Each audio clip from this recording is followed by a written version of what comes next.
Chapter 4 The Politician.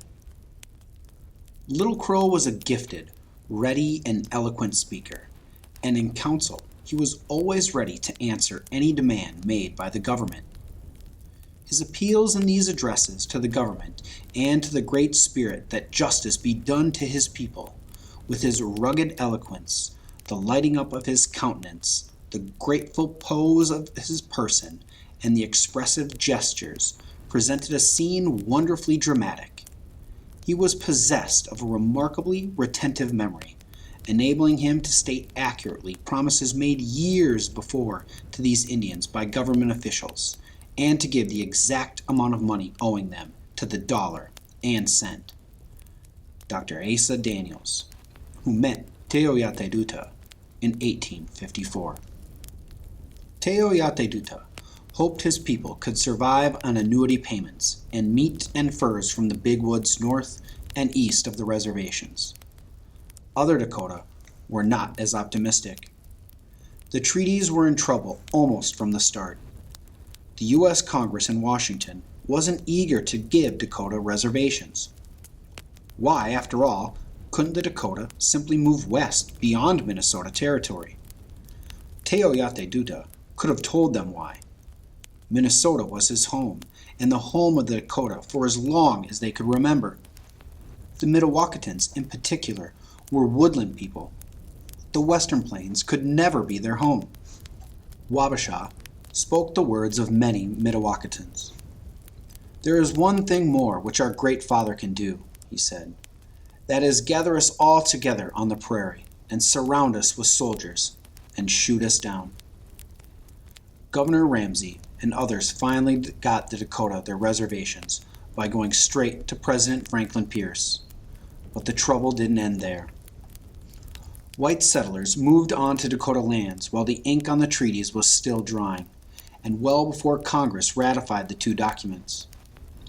As Teoyateduta put it that spring, white settlers came in and showered down their houses all over our country. We did not really know whether this country any longer belonged to us or not. Because the Mdewakantons and the Wepakoots lived closest to the white settlements in the east, they were the most troubled by squatters, settlers living illegally on their land. The Sissetons and the Wahpetons had their own troubles. In 1851, at Traverse des Sioux, leaders were asked to sign a second paper. Most thought it was a copy of the treaty. Instead, it gave traders a large part of their first payment under the treaty. Most Dakota owed money to the traders and were glad to pay it back if they could, but they wanted to do so on their own terms. They needed the money to cover the costs of moving to the reservations. When the leaders discovered how they had been tricked, they were angry and disgusted. Tempers flared in 1853 when officials in Minnesota began urging the Dakota to move to the reservations. What exactly, many Dakota wondered, were they moving to? Good roads linking the reservations to food and supplies in St. Paul's didn't exist yet. The Minnesota River couldn't be relied upon as a road during the freezing winters. People in Kaposia did not begin packing for the move to their new reservation, called Redwood Agency, until the next year. It was hard to leave a land they had known so long. If they were to move, they wanted to have their leader with them.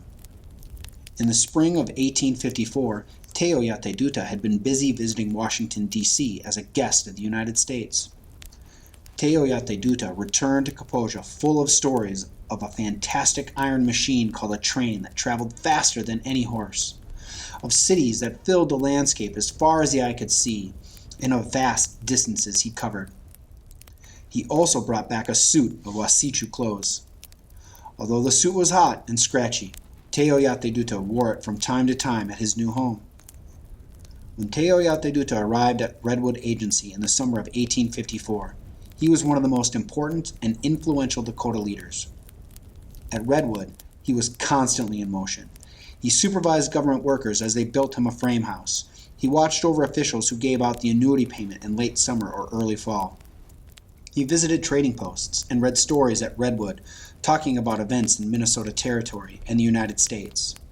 He also traveled to the reservations of his Sisseton and Wahpeton relatives. The headquarters for that reservation, known as the Yellow Medicine Agency, were a day's horseback ride away. Asa Daniels, who met Teoyate Duta that summer, was impressed by the Mdewakanton leader.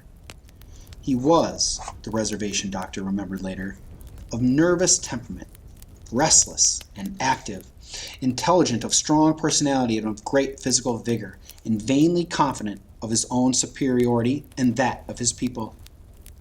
Teoyate Duta did what he could to make his people comfortable, but the annuity payment in 1854 was late. The food, thousands of pounds of flour, pork, and corn stored in wooden barrels, was nearly spoiled by water and heat by the time it reached western Minnesota, and there wasn't much of it. That fall, a missionary at Yellow Medicine wrote that the Dakota were half-starved after the payment of food and distribution were made. At first, most Dakota lived on the reservation only for a few weeks leading up to the annuity payment each summer or fall.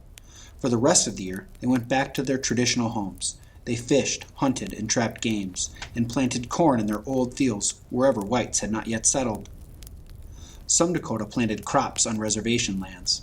These Dakota were mainly Christians. Many followed missionary friends to settlements at Yellow Medicine.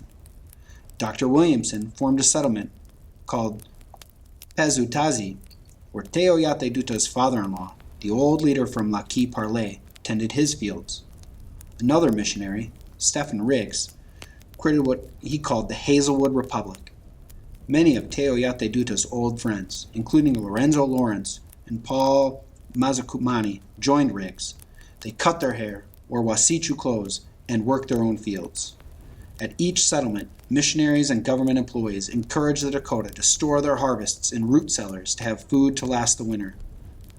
But in the Dakota tradition of giving, farmers frequently shared their crops with hunters. In the mid-1850s at Yellow Medicine and Redwood, farmer Dakota were few. Even on the reservation, Teoyate Duta and most of his people managed to continue living a traditional Dakota life. Villagers settled together within the reservation, although they often left to hunt. Annuities, though poor, usually kept them from starving in lean times when fish and game were hard to find in the big woods. But white settlers were quickly moving closer to the reservations. More and more were clearing trees to make fields on traditional Dakota hunting lands. Even bigger changes for the Dakota came in March 1857. Word reached Redwood and Yellow Medicine of killings to the south, near a place called Spirit Lake in Iowa. A Wepakut warrior named Inkpaduta had attacked white settlers. White Minnesotans had a hard time making distinctions among the Indians. If Dakota and Iowa were killing settlers, then all Dakota were enemies. Hunting parties from Redwood and Yellow Medicine were attacked by whites. The government threatened to withhold the annuity that year if the Dakota at the reservation could not catch and punish Inkpaduta. Teoyate Duta and other Dakota leaders were in a dangerous situation. It was no good telling the Wasichu that Inkpaduta was acting on his own. Whites thought all Indians were the same. The newspaper in Red Wing proclaimed, "We have plenty of young men who would like no better fun than a good Indian hunt." Hoping to keep the peace and to save the annuity, Teoyate Duta volunteered to lead a party of men in search of Inkpaduta. He asked Dakota from both reservations to go along with him. He even got his father-in-law to leave his fields and join the search. The men never found Inkpaduta, but their efforts convinced government officials to pay the annuity that summer. They could not, however, convince Minnesota's white settlers to forget their fears. After Spirit Lake, reservation officials did all they could to convince the Dakota to stay at Redwood and Yellow Medicine year-round. If any of the whites had asked, Teoyate Duta could have told him that was a bad idea, that the Mdewakanton needed the freedom to hunt in the woods and to live in traditional ways, but no one asked. The whites were sure the plan would work, as long as Dakota men became farmers. In the fall of 1857, Joseph Brown was appointed Indian agent. Brown was white, but had married one of Teoyate Duta's relatives, Susan Frenier. Susan's husband thought farming was the key to Dakota success. As Indian agent, he had the means to make sure that the small group of farmer Dakota grew, even if it meant tearing the Dakota people apart. Starting in 1857, Brown began rewarding Farmer Dakota for farming and doing extra work. More traditional, Blanket Dakota received only the annuity payment and food each summer. Brown had more to offer farmers who grew crops and helped on government projects, such as building a stone warehouse at Redwood. These Dakota received clothing, tools, and livestock, worth much, much more than the annuity. Teoyateduta opposed Brown's new policies. For a time, the leader went around declaring that early death would be visited upon the Dakota if they forsook the ways of their father. But no one listened to Teoyateduta. All around him at Redwood, Dakota men were sporting new haircuts and stiff Wasichu clothes. Teoyateduta could hardly blame them. The annuity payments were skimpier each year, with officials asking that no one leave the reservations to hunt. The Dakota had few ways to support themselves apart from farming. Finally, Teoyateduta decided to hold his tongue. He would give the farmers a chance, hoping it might result in good for his people.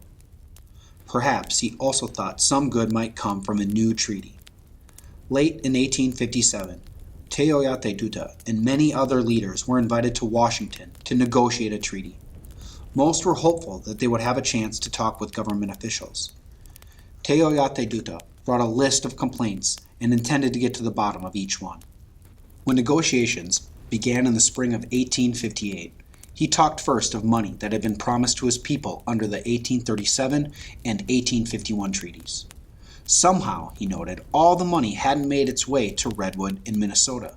Perhaps, he joked, the money had spilled out of the wagons like so much whiskey from a leaky keg.